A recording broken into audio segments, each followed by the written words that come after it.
मुद्दा असा आहे की लोकांनी श्रद्धेने दिलेले पैसे म्हणजे बघा, श्रद्धेने काय काय देतात लोक. केवळ दानपेटीत पैसे नाही टाकत.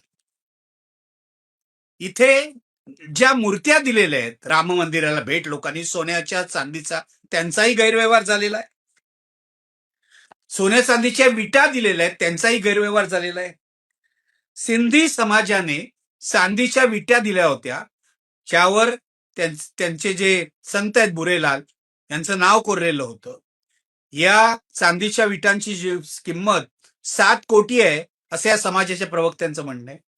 त्या विटांची आजपर्यंत आम्हाला रिसिट सुद्धा मिळाली नाही असा आरोप सिंधी समाजाने केलेला आहे.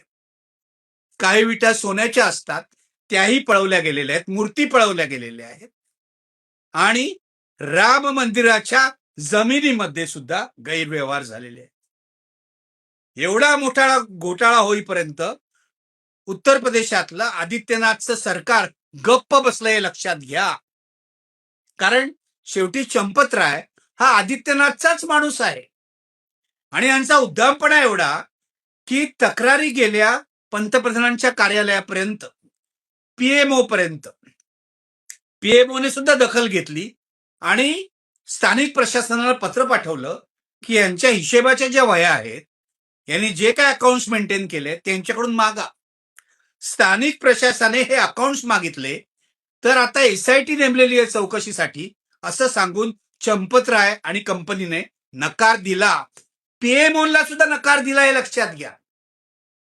अशा परिस्थितीत नरेंद्र मोदी जे कठोर आहेत असं सांगितलं जातं, जे भ्रष्टाचार खपून घेत नाहीत असं सांगितलं जातं, त्यांनी कृती का नाही केली हे कळत नाही. जर कुणीतरी पैसे खातोय, कुणीतरी गडबड करतोय, कुणीतरी लबाडी करतोय, कुणीतरी घोटाळा करतोय, आणि ते सुद्धा राम मंदिरामध्ये हजारो भक्तांचं श्रद्धास्थान असलेल्या, तर पंतप्रधानांनी यावर कृती का केली नाही, ऍक्शन का घेतली नाही, हाच महत्वाचा प्रश्न आहे.